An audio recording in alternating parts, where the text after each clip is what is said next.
Here's how to assemble, disassemble, and then assemble these picture frames right here. This is a VCK walnut color, 14 by 24, as you can see right here.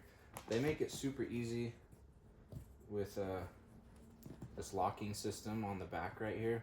All you do is just slide these and they unlock and lock. So just like that, I was able to unlock all of them and then pull out the backing.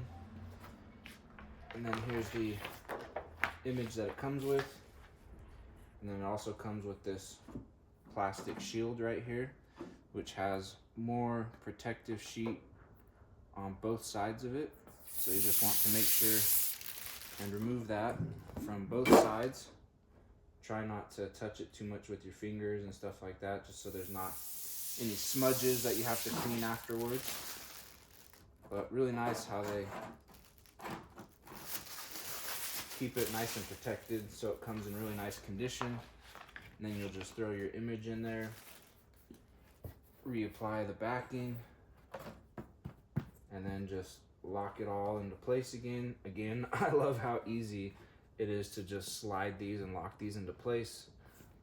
Some frames are quite annoying when it comes to this part of the task, but just like that, it's all done and all locked into place, and you have a nice, beautiful, crispy image and a nice walnut colored frame. So really happy with this, really easy to assemble and disassemble.